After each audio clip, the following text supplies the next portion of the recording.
Hey, South Hills, I want to take a moment and share with you a verse that I've been sharing with our campus pastors and our staff. We've been looking at a verse that we want to use throughout the year to have an impact on our hearts and our lives, not just as a staff, but we want to trickle it down into our campuses.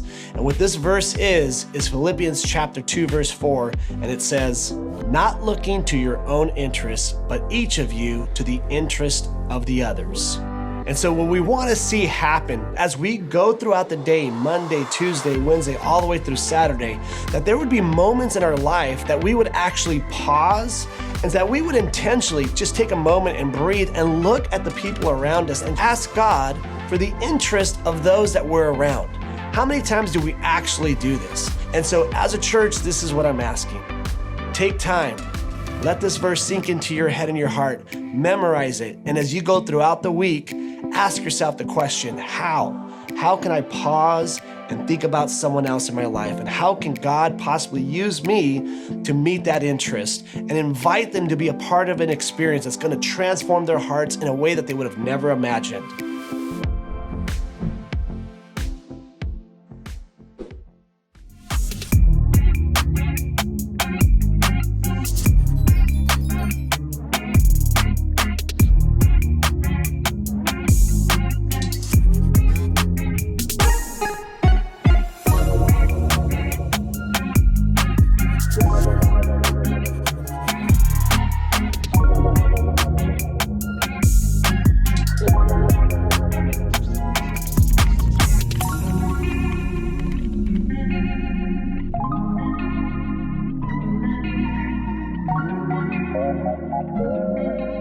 Hey, my name is Chris. I'm the campus pastor here at South Hills, Costa Mesa. Thanks for being here. We are wrapping up this series, First Comes Love, kind of talking about this nursery rhyme, playground kind of thing that many of us used to say when we were kids. We've talked about dating and falling in love. We've talked about sex and marriage, and today we're talking a little bit about this idea of the baby carriage, and what does this have to do with life, and how do we start to interact with this, and so we're closing out this series today. I'm glad to be home. I was, in the Newport Mesa School District, we have something called Ski Week, which is just like the bougiest sounding thing that a school district has ever offered. But essentially they decided, hey, so many people go skiing that let's just kind of close off a week from school. We'll take the President's Day holiday and extend that into a week-long break. And so this was the first year since we've had kids in school that we've actually gone to ski, actually snowboard. And so our kids have never done it before. My wife and I, we used to snowboard all the time, and then we had kids. And so we went up to Bryan Head, Utah, and it was blizzarding and windy and so cold. And so then we came back home to beautiful Costa Mesa, where it's rainy and windy and so cold. And so I think I actually am colder and my clothes and shoes are more wet here than they were when I was in Utah. But it was a great time. And, anytime you do a trip with the kids, maybe other parents can relate to this. It is so fun and so special, and the kids had a blast, and it's a lot. It's a tiring thing, and obviously I was up there, I got a little bit of a cold, and so I'm living off of Dayquil right now, so if things get a little loopy this morning, that's why. But we came home Friday night, and it takes some time for our kids to kind of get out of that mode of, my parents don't just entertain me all the time. They have other things and other responsibilities, and my wife and I, we're pretty clear on how much capacity we have as parents, and so we're pretty good about saying, hey, I'm done for today. It's time for you to parent yourself now, 7-year-old. But it's just like, hey, you guys need to do your thing. I need to decompress. I need to figure some things out. I'm tired. I need just a break. We need time together to chat without them asking for snacks or whatever the thing is. And it's just it's a thing. And some people are really good and really clear about it. And I think that there's some people out there that, like, you have superpowers and you're just always able to have that gear. And so good for you. I don't have that gear. But it was fun being up there because 16 years ago, almost to the day, Ez and I went to the same exact area, Bryan Head in Utah, with some friends. And we went on a snowboarding trip. And this was when we actually started dating. And I have this picture. I know, I am so cute. And so, but this is 16 years ago in February 2007, and then we have a picture from this week. Yeah, that's so cute.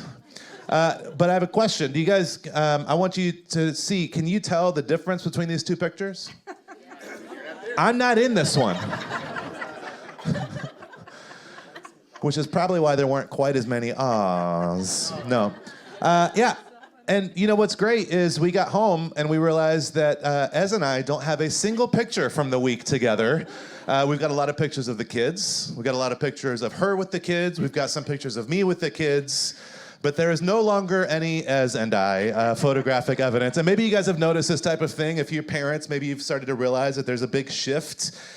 And it's kind of a natural thing that starts to happen because kids, they're beautiful and fun and challenging and difficult and it's a long time that you have them for. It just keeps going.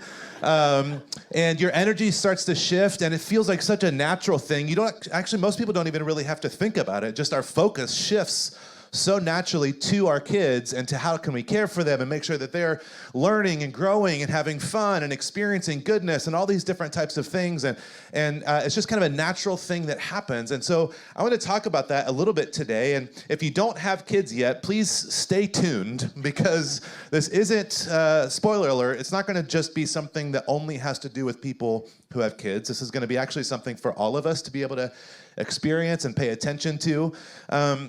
But having kids, it really does change everything. And, you know, I know that we hear kind of offhanded people make comments or jokes maybe about how, like, you know, they're going to have try and start a family to solve some other issues or to meet some other sorts of needs. And obviously, there's just a reality that we need to acknowledge that kids, well, there's only three things that I feel like kids, three problems that kids can solve. And I've put a lot of time and effort into researching this over the last 11 years. Kids can solve three primary problems. What to do with all that time and energy and money that before you had kids, you didn't think you had any of those things. And then after you had kids, you realize, oh my gosh, I was rich. I had money and time and but I mean, some of us, honestly, it's like, man, I thought I was tired before I had kids, or I thought I had, anyways. But there's just this reality, and in all seriousness, raising kids is a massive and overwhelming thing. It's a beautiful task. It's a beautiful responsibility. It's an incredible journey, but it is a huge thing. And when you realize that it's not just now, it's not just for 18 years, it's actually, I am now this person's parent forever.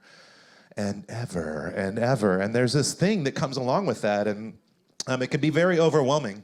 When Ez was pregnant with our first son, and after we had him, moms, don't laugh. Dads, don't get it. So after we had him, there was this realization that everyone around us, everyone we knew, was all of a sudden a parenting expert. And they wouldn't just like suggest ideas. They would command the best way to, you know, the best bottle or the best way to feed or the best way, you know, sleep schedules, the best doctor, you have to do it this way, don't do that way. All these different details. With our first one, at the time, we were friends with some hippies, essentially. And so because we were so close with them, we were influenced. And I'm not making a judgment here on anybody else, but we were influenced. We did cloth diapers for our first kid. And for our second kid, we didn't live close to those hippies, and we for sure just did regular diapers. And so far, there's not really a big difference that we can tell with our children. But I mean, there's just this reality that people are so passionate about the way, the attention, the focus, the energy. It has to look, it has to be, it has to sound a certain way. And it was really overwhelming. And honestly, we froze up a little bit. And thankfully, we had a really good friend who was a few years older than us and some stages ahead of us. She was a parenting mentor to us. And she told us that parenting styles, parenting approaches, they are for the parents, not for the kids. And the best way, the best decision to make on what your style or approach or your method is to figure out what's going to help you be the healthiest and most loving version of yourself as a parent.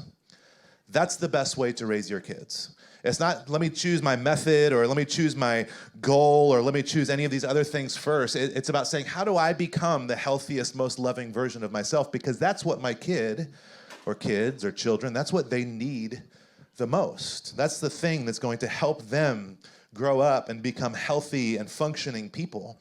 And I've talked with so many people that really have fallen into this trap of believing that their kids, when you have kids, that your kids should become your primary focus. That the kids are the primary thing you should spend all of your time and energy and resources on. And again, it feels like it makes sense because they're tiny and incapable of everything. And it feels like this very natural thing of, okay, how do I make sure that they're getting everything that they need and all of the attention that they need and all of the this and all of the that.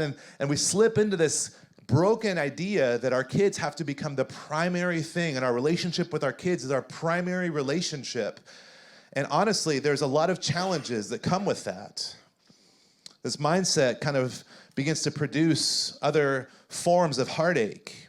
A lot of times, husbands that feel like all of a sudden their wife, now that they have a baby, the wife doesn't feel like the husband matters anymore. There's wives and moms that move towards depression and loneliness when their kids move out or go to college because they have no sense of identity of who they are when their kids are not home.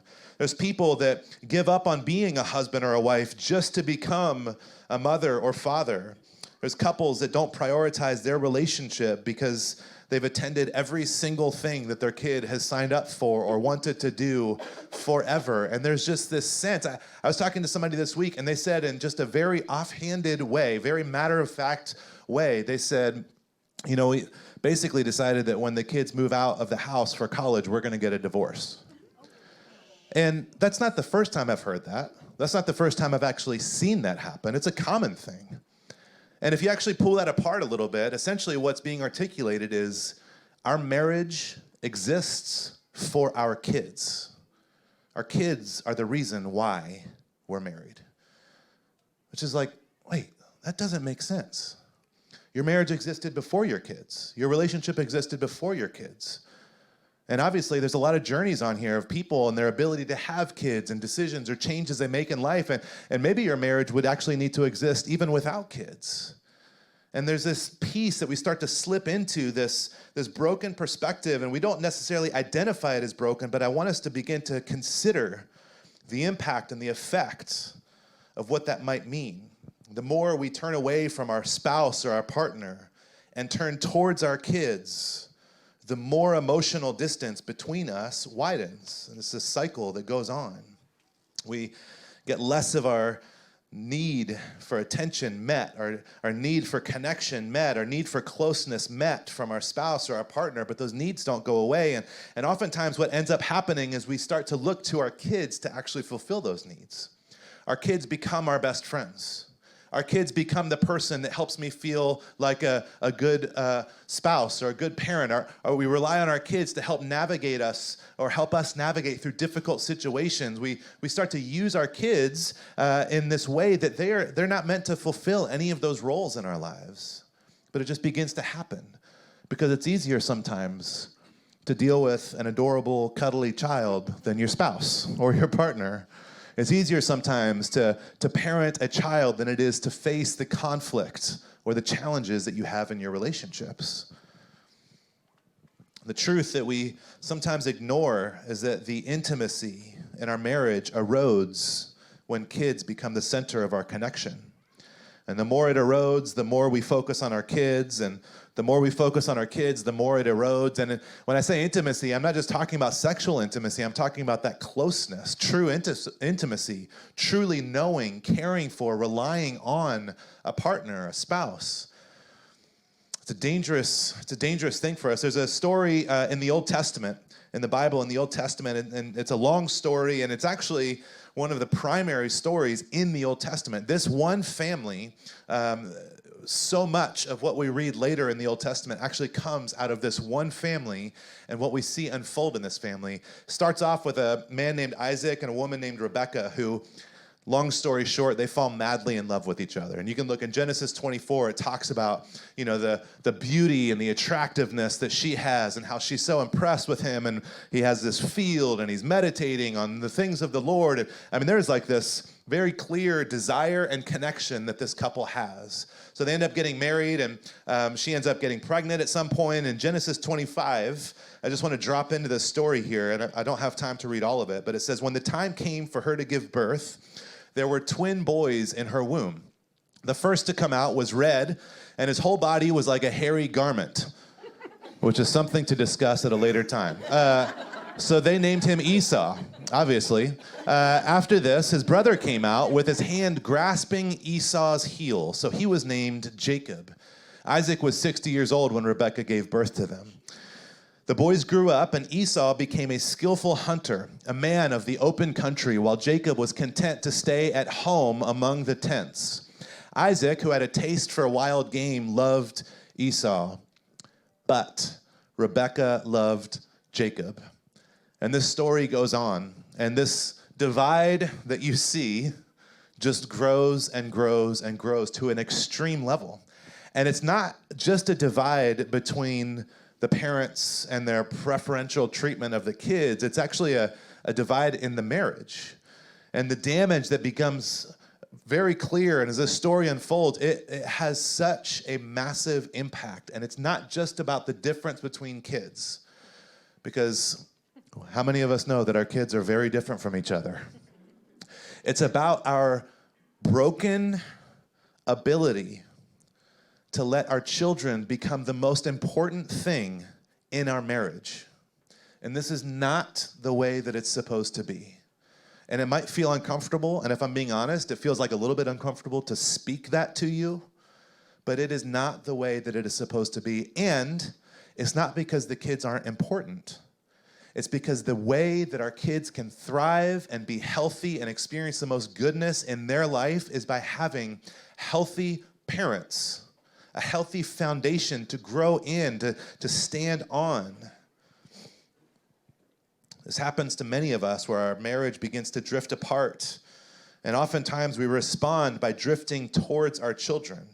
And again, it feels noble, and I think that there's good intentions, but oftentimes it's actually just to escape the challenge of the partnership or the relationship or the marriage that we find ourselves in. What we don't realize is that it begins to place an enormous emotional burden on our kids. We begin to rely on them to fulfill things that are only really meant to be done by friends, adult friends, or spouse or partner. And maybe some of you grew up kind of feeling a similar way. I don't know for you guys, I don't know if anybody here grew up where in a home where you felt like it was your responsibility to keep one or both of your parents happy. Like it was your responsibility to help them navigate their relationship, to help them work through their conflict. Like maybe you felt like it was your responsibility to meet your parents' needs or to keep the peace or to hold your family together. And I just want to say, if that's you, if that's your experience, I am so sorry. And that creates such a massive burden and weight that you carried through your childhood and into your adult life. And so many of us don't even recognize all of the ways that has impacted us. And I don't think that any of our parents really did it on purpose. I don't think that any of your parents were trying to, screw you up or make you do things that you shouldn't have to do. But when we don't pay attention to who we are as individuals, as adults, in our marriages, in our relationships, the impact is felt far and wide, and it is long-lasting.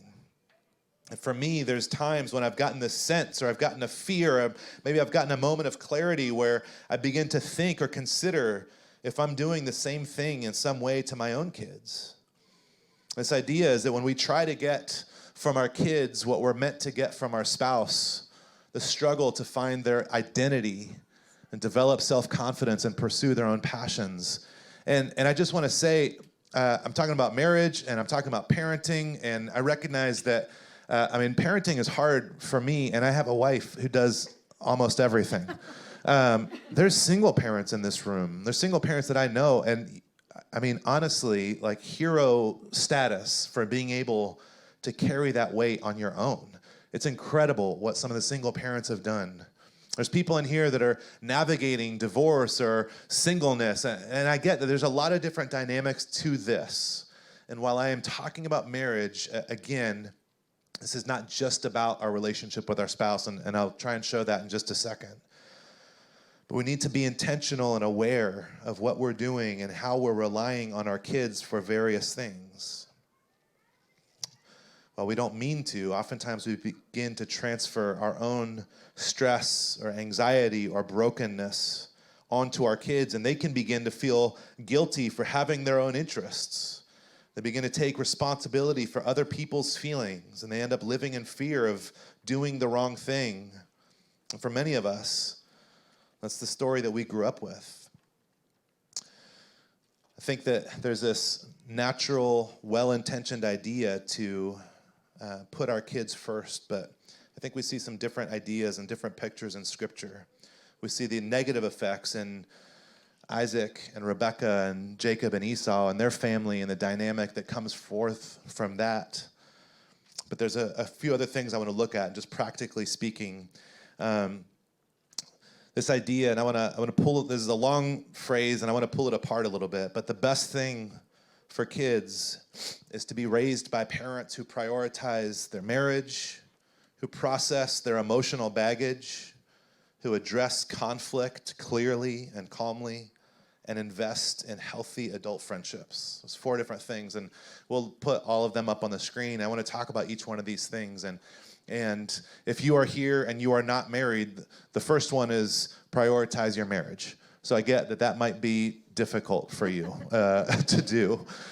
But if you're thinking about getting married, or if you're pursuing a relationship, or if you're looking at what does it look like to be healthy co-parents, or there's all kinds of different dynamics here, and I just want to invite you to stay connected into this. And then these other 3 really don't have anything specifically to do with marriage, but there's still things that need to be happening.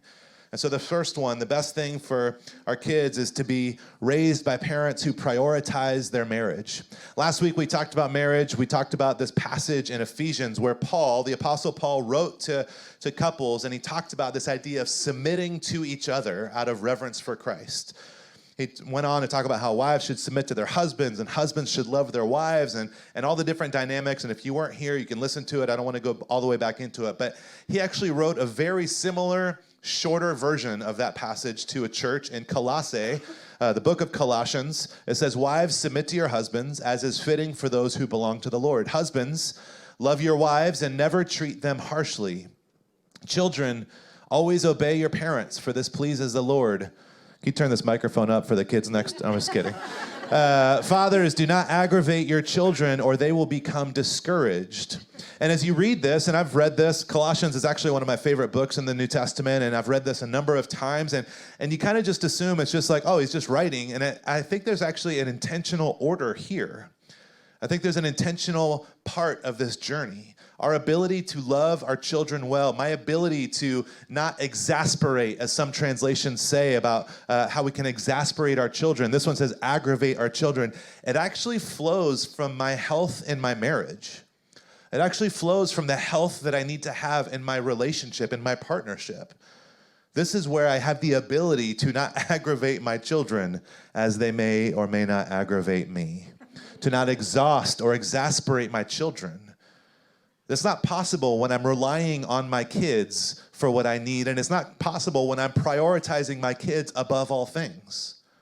There's an intentional order that I think Paul is writing this passage with. He starts with husbands and wives, and then he moves on to kids and to parents. And I think we just kind of naturally flip the order in our culture, where our kids become the priority. And God doesn't tell us to put our spouse first because children aren't important. It's because building a strong family requires a strong foundation. And if you are healthy, and if your marriage is healthy, then your kids have such an incredible head start of becoming healthy adults. We're not raising kids, we're raising adults. This is the goal of what we're moving towards. We have to prioritize our marriage. The second thing is to process our emotional baggage. The best things for kids is to be raised by parents who process their emotional baggage. Galatians chapter 6, the message translation, it says, make a careful exploration of who you are and the work you have been given, and then sink yourself into that. Don't be impressed with yourself. Don't compare yourself with others. Each of you must take responsibility for doing the creative best that you can with your own life. Now, when Paul wrote this, he's not actually, I don't think he's talking specifically about emotional health. But it doesn't mean that it doesn't completely apply to our emotional health. I don't know if you guys are familiar. We've talked before about this thing called the Enneagram. There's other types of personality assessments that you can do. And one of the things that can become funny or maybe frustrating about that is when people realize, like, oh yeah, I'm wired in a certain way. Now I know that, and I can just use that as an excuse for being a jerk. I'm loud and angry because I'm from a family that was loud and angry, and that's just the way that I am. Well, it doesn't mean that's the way that you have to be. There's an invitation for us we can't change some of the things in our past, but we can change how we live now. We can change how we interact, how we respond now. And so there's this invitation for us to not only carefully explore who we are and realize some of the things that are in our hearts and our minds, but then to do the work that we've been given, to do our creative best, to figure out how do I fully move towards health, and how do I keep from comparing myself to my parents, whether they were good or bad, or to other parents, to my friends who are parents. How do I focus on who I am and how I can become fully healthy and pursue what God has called me to do, which as a parent, He has called me to be a healthy parent, to help my children grow and learn. And for us, when it comes to our emotional health and things that have happened in our past, we all have two choices. We can either process it or we can pass it on. We can work through it or we can just kind of hand it down to our children. And in the scripture, there's this idea, and it's talked about other places as well, as generational curses or generational sin. And growing up, I always kind of understood it as, this is God kind of cursing someone for a mistake, and now their kids and their kids' kids and so on and so forth, they're all going to be cursed by God because of this person's bad choice. And as I've grown and learned and studied commentaries and talked with other pastors, and really what I believe this idea of a generational curse is actually a broken choice that one person makes, or a broken way that one person thinks or acts or interacts or parents, and the effect that has on their kids. And oftentimes, that same broken effect from that choice, it not only impacts their kids, but it impacts their kids' kids. And these habits, these ways of being, they kind of roll into family after family. If you want to make your kids' lives better, we need to start by addressing what's holding us back, by our own shortcomings, by being open about our own weaknesses, and let them see you actively working on yourself. I've talked about this a little bit before. My childhood was adventurous. My dad was, I've talked a little bit about my relationship with my dad, and a lot of the boundaries that we have set up, and a lot of that is just from the unhealth. Growing up, there was some physical abuse in that relationship, and a lot of other challenges and manipulation and things like that. And so when I, as a 11 or 12-year-old, when I knew that I wanted to be a dad, so much of that was built on my desire to provide something that I didn't get. And I did not realize that when I was 11 or 12. I realized that in counseling, which I just always feel like I need to say, you can love Jesus and have a therapist, and most of you should probably also love Jesus and have a therapist. But there's this realization of my idea, my expectations for myself as a father began when I was 12 and 11 years old, which is an unrealistic time to understand what it means to be a father. And so when I became a father, I was so clear, like I will never, I'm not gonna be an abusive dad. I'm not gonna be an angry dad. I'm gonna be loving and patient, and I'm never gonna raise my voice, and my kids are only gonna eat healthy and whatever. All these things that we think before we have kids, and then we have kids, And thankfully, I've never been physically abusive with them, but one of the things that has plagued me is I get so angry so quickly. I have such a short fuse. And I carry a lot of guilt about that. And I've talked to you guys before about how we're not meant to carry guilt. And so I spent time talking with my counselor about this, and he very patiently helped me navigate through this idea. And what he began to articulate, and I say all this because you may have some similar things, but what he began to articulate is that, it's understandable that you would become angry. It's understandable that you would be impatient, that you would snap certain times. And that's not what makes you like your father. What actually makes you different than your father is if you circle back and own your part. If you apologize, if you acknowledge that you are still working on some things. If I come back to my kids and I say, I'm so sorry that I snapped at you. I don't want to do that. And my anger got the best of me. Or whatever that conversation looks like. And it's become so freeing for me, not to just be as angry as I want, as long as I apologize, but to actually leave this 11-year-old expectation of what I need to be as a parent behind and move into a 40-year-old expectation of what it means for me to be a good father. It doesn't mean perfection. It means doing the work to become better. And my invitation for you is to consider that same thing. Is to consider, what does it look like for me to start navigating and working through my own emotional health? And some of the things, for many of us, we grew up in beautiful homes and beautiful families, and there's still some things that you can begin to navigate and work through and say, hey, this is actually something that's left over from a long time ago, and I need to move in a different direction. I need to work and find health. I want to invite us to do that. I could talk a long time about this, but I have already gone too long. So the third one is to address conflict clearly and calmly. Matthew 18, Jesus actually teaches on how to deal with pain and hurt and offense in our different relationships. And in verse 15, he says, if your brothers or sister sins, go and point out their faults, just between the two of you. If they listen to you, you have won them over. And he goes on to this idea about how to deal with conflict and tension. And there's this invitation from Jesus, this instruction from Jesus to say, hey, there's a healthy way to deal with conflict and hurt and pain and tension in relationships.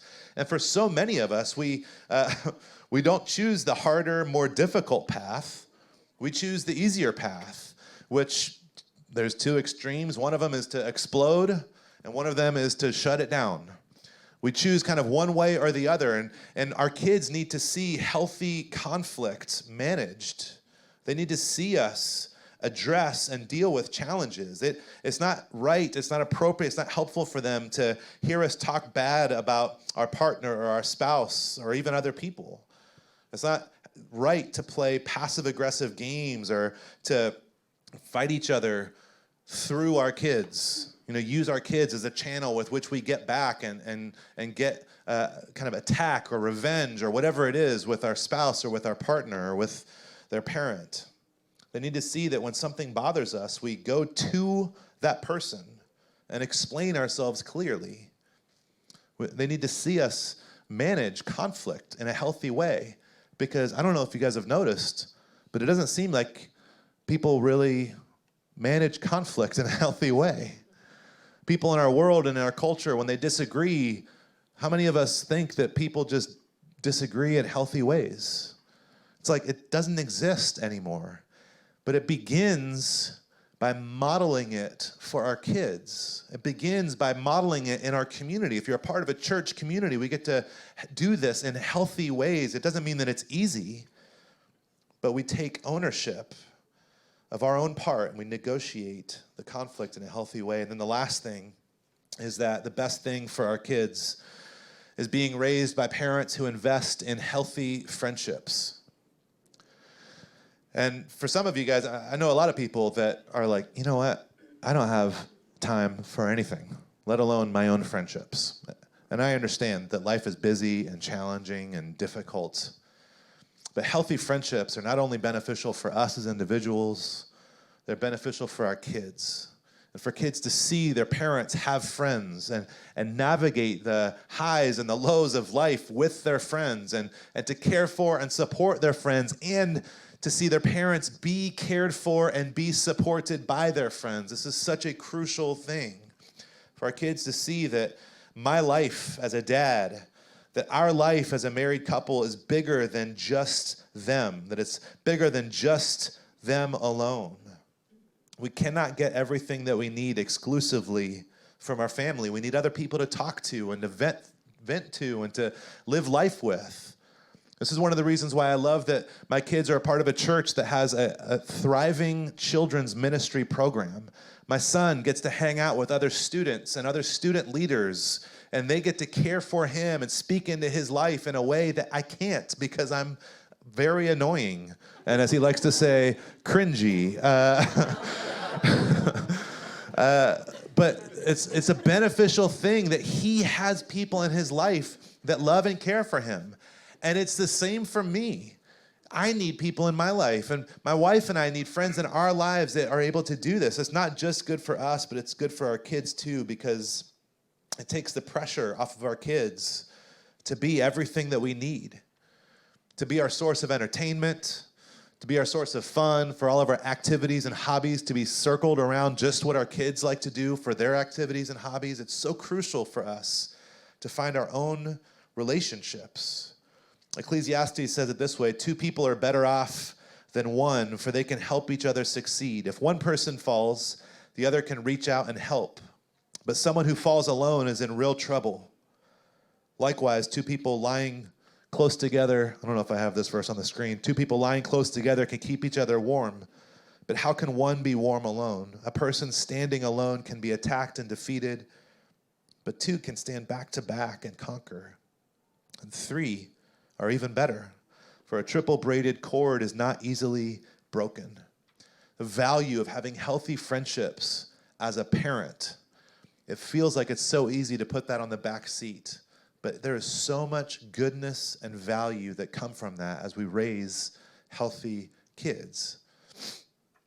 I had a mentor pastor who said this years ago, and it's just always stuck with me. And he just invited me and other people in the room to consider, to think about how our homes as kids, how our parents, how our family might have been different if our parents were in a healthy small group of people.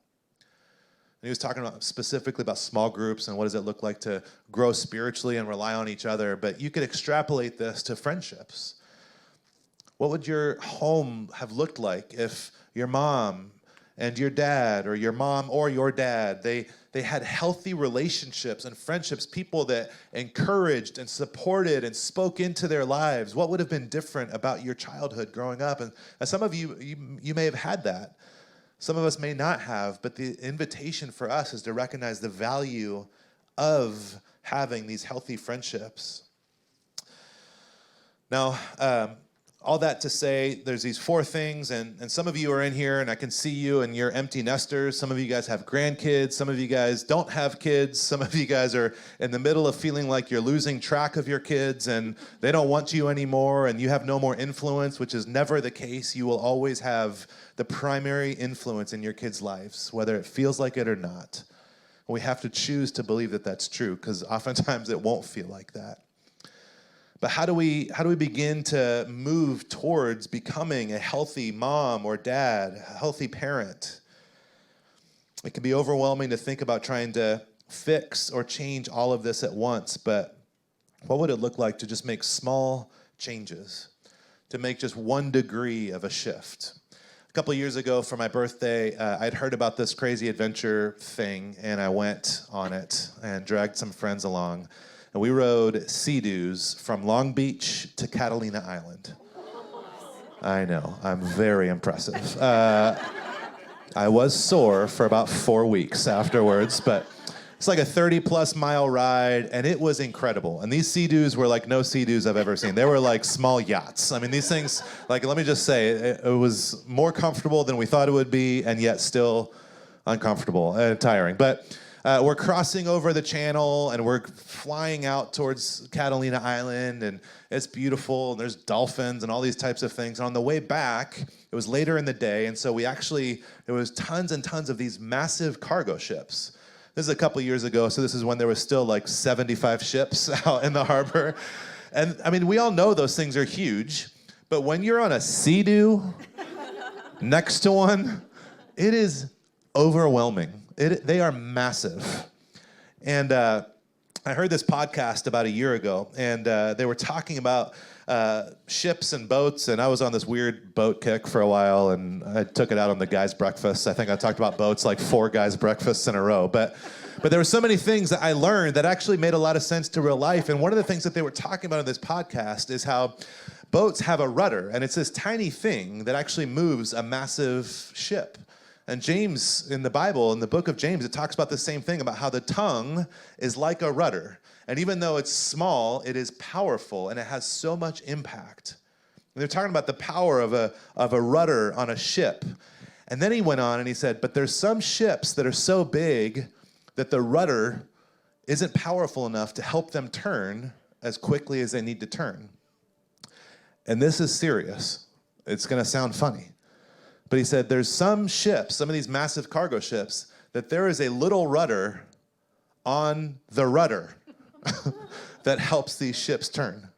There is a rudder on this massive ship, and because that rudder isn't strong enough on its own, there is a smaller rudder. It's called a trim tab is the actual name for it. And this small, tiny thing doesn't necessarily move the entire ship, but it moves the rudder. And then the bigger rudder moves the bigger ship. And there's just peace for us that I just have to wonder about. It can be overwhelming to think. I mean, being a parent is overwhelming. Being anything is overwhelming. I'm overwhelmed. But rather than do everything different, rather than fix everything, rather than change every aspect of how we are interacting and relating and caring for our kids, what is one thing? What is like one small thing that we can just shift a little bit? And over time, we'll start to see some changes happen in that space. And even if we don't get thanks and accolades and standing ovations for those changes, we can have the confidence of knowing I'm growing. I'm becoming who God has called me to be. I'm experiencing the transformation that God promised His Holy Spirit would help us experience, because I can't fix myself, not on my own. It's an awareness. We get to explore, like Paul said, but then we also have to lean in and do the work, and there's this invitation for us to rely on God's Spirit to do this. And so I want to ask you guys, and Victor's going to play for a minute, and I want you guys to take a minute, a very uncomfortable minute, and I want you to think about these 4 things, and there's probably 1,000 things that we could do, but think about these 4 things. And I want you to consider, what do I need to do to move towards having or towards being a healthy parent? Or what can I begin doing now to prepare for having a healthy family? Because you know what you don't need to do is wait. It's not going to get easier. So I want you to consider, what do I need to do, or what can I begin doing now to prepare? And these 4 things are: prioritize your marriage, process your emotional baggage, address conflict in a healthy, clear way, and invest in healthy relationships, healthy friendships for yourself. And I want you to take 30 seconds, and I want you to think about it. You probably already know which one is glaringly challenging in your life. And not only do I want you to think about it, but I would love for you to write it down on paper or put it in your phone. Let's just take a second. I want to give you that opportunity.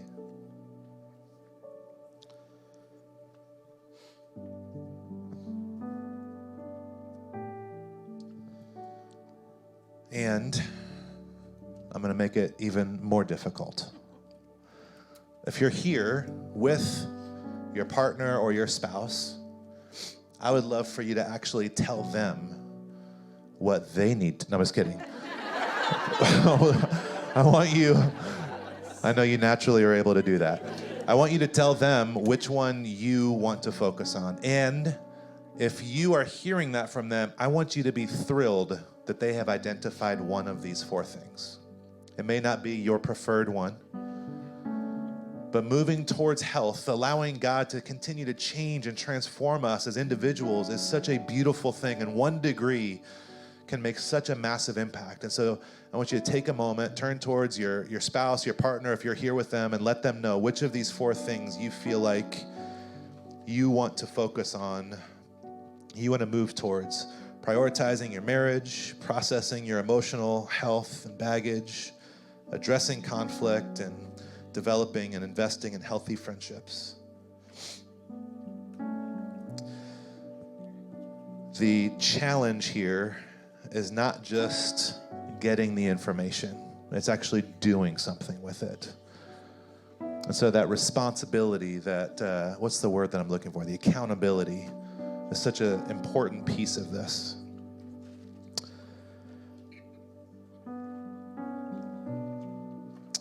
Heavenly Father, there is a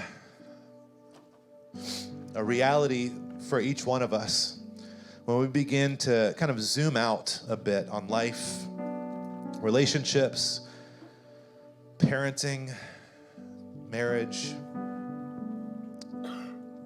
We can really quickly recognize the immense task, the immense responsibility that we have, and just kind of shrug it off. Just choose to move, kind of zoom back in on just surviving or making it through the day. But one of the most beautiful and powerful things about the Christian faith is that we believe in a God who is able to bring dead things to life. We believe in a God who is able to do the impossible. We believe in a God who is able to take things that seem hopeless and fill them with goodness and possibility.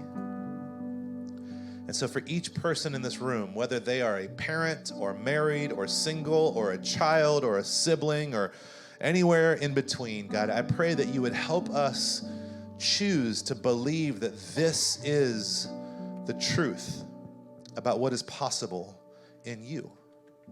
If we could fix ourselves, if we could save ourselves, we would have no need for you.